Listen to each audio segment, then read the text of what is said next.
We are now in day 7. Genesis chapter 22, 23, 24, and Psalm chapter 7. Chapter 22. Sometime later, God tested Abraham. He said to him, "Abraham!" "Here I am," he replied. Then God said, "Take your son, your only son Isaac, whom you love, and go to the region of Moriah. Sacrifice him there as a burnt offering on one of the mountains I will tell you about." Early the next morning, Abraham got up and saddled his donkey. He took with him 2 of his servants and his son Isaac. When he had cut enough wood for the burnt offering, he set out for the place God had told him about. On the 3rd day, Abraham looked up and saw the place in the distance. He said to his servants, "Stay here with the donkey while I and the boy go over there. We will worship and then we will come back to you." Abraham took the wood of the burnt offering and placed it on his son Isaac, and he himself carried the fire and the knife. As the 2 of them went together, Isaac spoke up and said to his father Abraham, "Father." "Yes, my son," Abraham replied. "The fire and the wood are here," Isaac said, "but where is the lamb for the burnt offering?" Abraham answered, "God himself will provide the lamb for the burnt offering, my son." And the 2 of them went on together. When they reached the place God had told him about, Abraham built an altar there and arranged the wood on it. He bound his son Isaac and laid him on the altar on top of the wood. Then he reached out his hand and took the knife to slay his son. But the angel of the Lord called out to him from heaven, "Abraham, Abraham." "Here I am," he replied. "Do not lay a hand on the boy," he said. "Do not do anything to him. Now I know that you fear God, because you have not withheld from me your son, your only son." Abraham looked up, and there in a thicket he saw a ram caught by its horns. He went over and took the ram and sacrificed it as a burnt offering instead of his son. So Abraham called that place, "The Lord will provide." And to this day it is said, "On the mountain of the Lord it will be provided." The angel of the Lord called to Abraham from heaven a second time and said, "I swear by myself, declares the Lord, that because you have done this and have not withheld your son, your only son, I will surely bless you and make your descendants as numerous as the stars in the sky and as the sand on the seashore. Your descendants will take possession of the cities of their enemies, and through your offspring, all nations on the earth will be blessed, because you have obeyed me." Then Abraham returned to his servants, and they set off together for Beersheba, and Abraham stayed in Beersheba. Sometime later, Abraham was told, "Milcah is also a mother. She has borne sons to your brother Nahor: Uz, the firstborn; Buz, his brother; Kemuel, the father of Abram; Kesed, Hazo, Pildash, Jidlaph, and Bethuel. Bethuel became the father of Rebekah. Milcah bore these 8 sons to Abraham's brother Nahor. His concubine, whose name was Reumah, also had sons: Teba, Gaham, Tahash, and Maacah. Chapter 23. Sarah lived to be 127 years old. Then she died at Kiryat Arba, that is Hebron, in the land of Canaan, and Abraham went to mourn for Sarah and to weep over her. Then Abraham rose from beside his dead wife and spoke to his Hittites. He said, "I am an alien and a stranger among you. Sell me some property for a burial site there, so I can bury my dead." The Hittites replied to Abraham, "Sir, listen to us. You are a mighty prince among us. Bury your dead in the choicest of our tombs. None of us will refuse you his tomb for burying your dead." Then Abraham rose and bowed down before the people of the land, the Hittites. He said to them, If you are willing to let me bury my dead, then listen to me and intercede with Ephron, son of Zohar, on my behalf, so that he will sell me the cave of Machpelah, which belongs to him and is at the end of his field. Ask him to sell it to me for the full price as a burial site among you. Ephron the Hittite was sitting among his people, and he replied to Abraham in the hearing of all the Hittites who had come to the gate of the city. No, my lord, he said, listen to me. I give you the field, and I give you the cave that is in it. I give it to you in the presence of my people. Bury your dead. Again, Abraham bowed down before the people of the land, and he said to Ephron in their hearing, listen to me, if you will. I will pay the price of the field. Accept it from me so that I can bury my dead there. Ephron answered Abraham, listen to me, my lord. The land is worth 400 shekels of silver, but what is that between me and you? Bury your dead. Abraham agreed to Ephron's terms and weighed out for him the price he had named in the hearing of the Hittites, 400 shekels of silver according to the weight current among the merchants. So Ephron's field in Machpelah near Mamre, both the field and the cave in it, and all the trees within the borders of the field was legally made over to Abraham and his property in the presence of all the Hittites who had come to the gate of the city.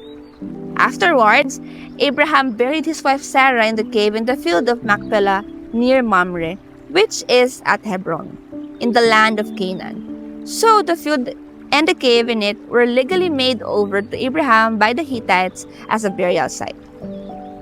Chapter 24. Abraham was now old and well advanced in years, and the Lord had blessed him in every way. He said to the chief servant in his household, the one in charge of all that he had, put your hand under my thigh. I want you to swear by the Lord, the God of heaven and the God of earth, that you will not get a wife for my son from my daughters of the Canaanites among whom I am living, but will go to my country and my own relatives and get a wife for my son Isaac. The servant asked him, what if the woman is unwilling to come back with me to this land?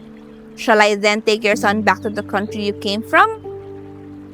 Make sure that you do not take my son back there, Abraham said. The Lord, the God of heaven, who brought me out of my father's household and my native land, and who spoke to me and promised me on oath, saying, to your offspring I will give this land. He will send his angel before you so that you can get a wife for my son from there. If the woman is unwilling to come back with you, then you will be released from his oath of mine. Only do not take my son back there. So the servant put his hand under the thigh of his master Abraham and swore an oath to him concerning his matter. Then the servant took 10 of his master's camels and left, taking with him all kinds of good things from his master. He set out for Aram Naharaim and made his way to the town of Nahor. He made the camels kneel down near the well outside the town. It was towards evening, the time the women go out to draw water. Then he prayed, O Lord, God of my master Abraham, give me success today, and show me kindness to my master Abraham. See, I am standing beside this spring, and the daughters of the townspeople are coming out to draw water. May it be that when I say to a girl, please let down your jar that I may have a drink, and she says, drink and I'll water your camels too. Let her be the one you have chosen for your servant Isaac. By this I will know that you have shown kindness to my master.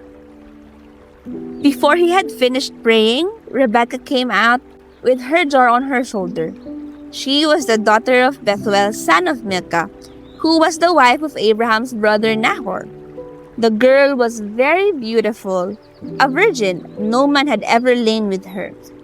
She went down to the spring, filled her jar, and came up again. The servant hurried to meet her and said, please, give me a little water from your jar.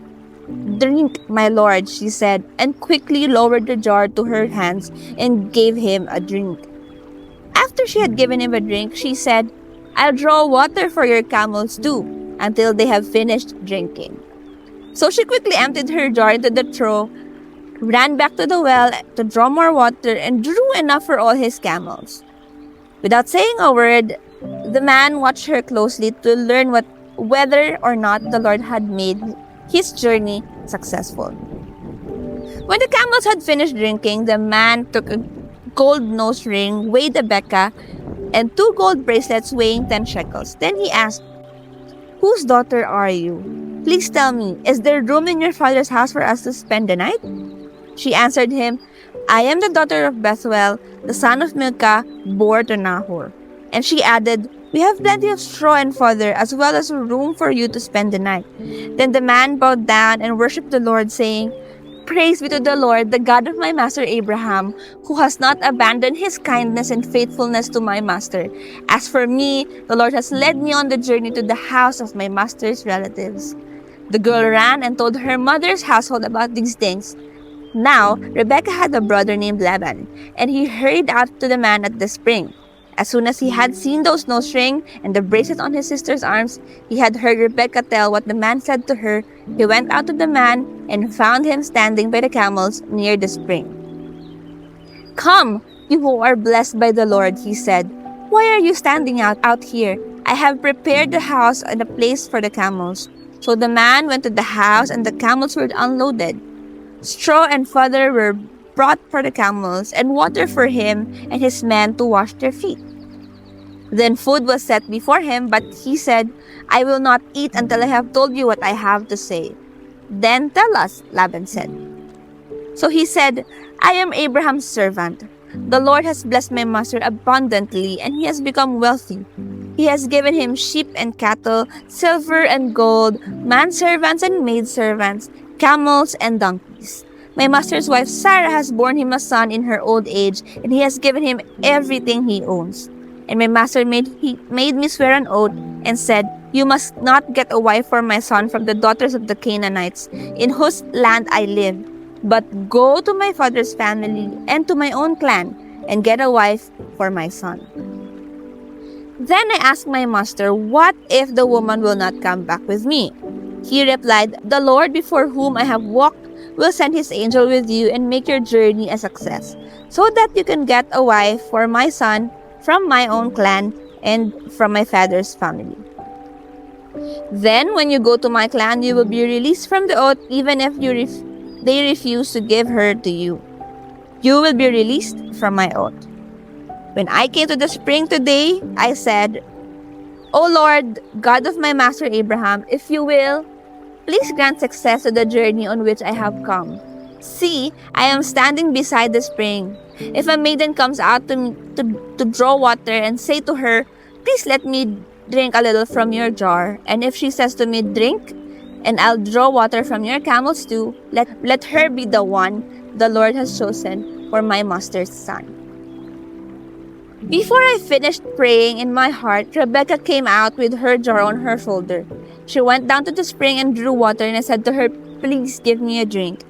She quickly lowered her jar from her shoulder and said, "Drink, and I'll water your camels too." So I drank, and she watered the camels also. I asked her, "Whose daughter are you?" And she said, "The daughter of Bethuel, son of Nahor, whom Milcah bore to him." Then I put the ring in her nose and the bracelets on her arms, and I bowed down and worshipped the Lord. I praised the Lord, the God of my master Abraham, who had led me on the right road to get the granddaughter of my master's brother for his son. Now if you will show kindness and faithfulness to my master, tell me, and if not, tell me, so I may know which way to turn." Laban and Bethuel answered, "This is from the Lord. We can say nothing to you one way or the other. Here is Rebekah, take her and go, and let her become the wife of your master's son, as the Lord has directed." When Abraham's servant heard what they said, he bowed down to the ground before the Lord. Then the servant brought out gold and silver jewelry and articles of clothing and gave them to Rebekah. He also gave costly gifts to her brother and to her mother.